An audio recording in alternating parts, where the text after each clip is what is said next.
பாருங்கள் ஃப்ரெண்ட்ஸ், வாழைத்தண்டு egg rice வந்து பார்த்திங்கன்னா டேஸ்ட்டாகவும் சுவையாகவும் ரெடி ஆகிடுச்சு. இது எப்படி செய்யலான்றதை ஃபுல் வீடியோவும் ஸ்கிப் பண்ணாமல் பாருங்கள். வாங்க எப்படி செய்யலான்றதை பார்க்கலாம். ஹாய் ஃப்ரெண்ட்ஸ், இன்றைக்கி பார்த்தீங்கன்னா நம்ம வந்து ஸ்ரீஹர்ஷி கிச்சனில் வந்து வாழைத்தண்டு எக் ரைஸ் எப்படி செய்கிறதுன்னு பார்க்கலாம். ஃபஸ்ட் நான் வாழைத்தண்டை வந்து க்ளீன் பண்ணி ஒரு குக்கரில் வந்து ஒரு 4 விசில் விட்டு எடுத்துக்கிட்டேன். அப்போ தான் வந்து ரைஸ் பண்ணுறதுக்கு நல்லாயிருக்கும். இப்போ இந்த வாழைத்தண்டை வச்சு எப்படி ரைஸ் பண்ணலான்றதை வாங்க பார்க்கலாம். ஃபுல் வீடியோவும் ஸ்கிப் பண்ணாமல் பாருங்கள். அப்போ தான் எப்படி செய்கிறாங்கன்றதை பிடிக்கும். மறக்காமல் சப்ஸ்கிரைப் பண்ணிக்கோங்க, லைக் பண்ணிக்கோங்க. பார்த்திங்கன்னா கடாயை காஞ்சி வச்சு எண்ணெய் ஊற்றிக்கலாம்.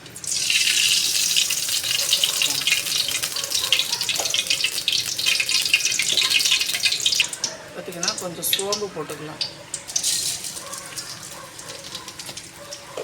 பார்த்திங்கன்னா இதுக்கு தேவைங்கிறது கேரட்டு, பீன்ஸு, கோஸு இது 3 சேர்த்துக்கலாம். நமக்கு என்ன காய் வேணாலும் சேர்த்துக்கலாம். இந்த காய் நான் சேர்த்துக்கிறேன்.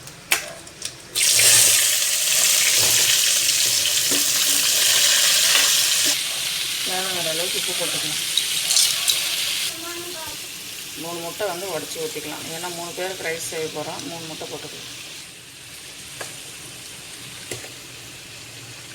பார்த்திங்கன்னா மஞ்சத்தூள் கொஞ்சம் போட்டுக்கலாம்.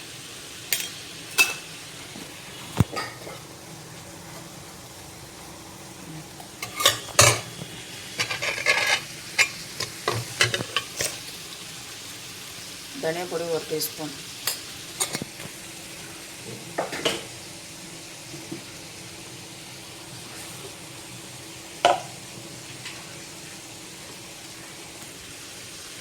மிளகாய் பொடி 1 டீஸ்பூன்.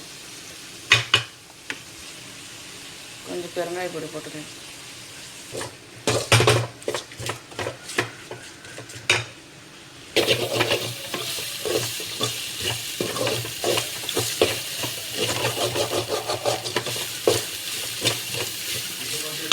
இந்த ஸ்டேஜில் இந்த நம்ம வேச்சு வச்சுருக்கிற வாழைத்தண்டை வந்து இதில் போட்டுக்கலாம்.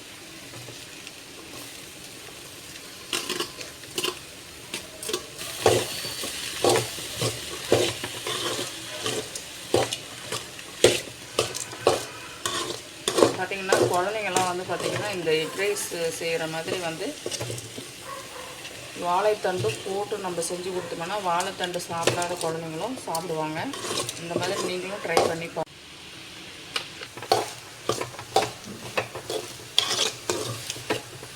பார்த்திங்கன்னா வாழைத்தண்டில் வந்து நல்ல காரம், உப்பு, அந்த எக்கோட ஃப்ளேவரு எல்லாமே நல்லா ஏறிடுச்சு. இந்த ஸ்டேஜில் நம்ம வந்து சாதம் போட்டு பரட்டிக்கலாம். இப்போ வந்து பார்த்திங்கன்னா சாதம் நம்மளுக்கு வந்து 3 பேருக்கு லஞ்ச் பாக்ஸ் செய்ய போகிறேன். அதுக்கான சாதத்தை நான் போட்டுக்கிறேன்.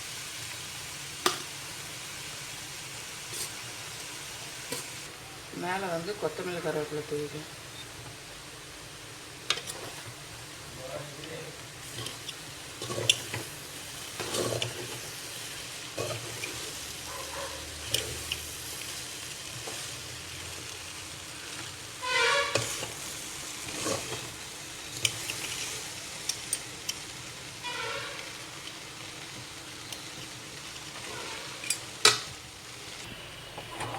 பார்த்திங்கன்னா நல்ல கலரை எடுத்துட்டோம். இது பார்த்திங்கன்னா வாழைத்தண்டு டேஸ்ட்டாகவும் சுவையாகவும் நம்மளுக்கு ரைஸ் மாதிரி கிடச்சிருச்சு பாருங்கள். இதை வந்து குழந்தைங்க நல்லா விரும்பி லஞ்சுக்கு சாப்பிட்டுட்டு வருவாங்க. இதே மாதிரி நீங்களும் செஞ்சு பாருங்கள்.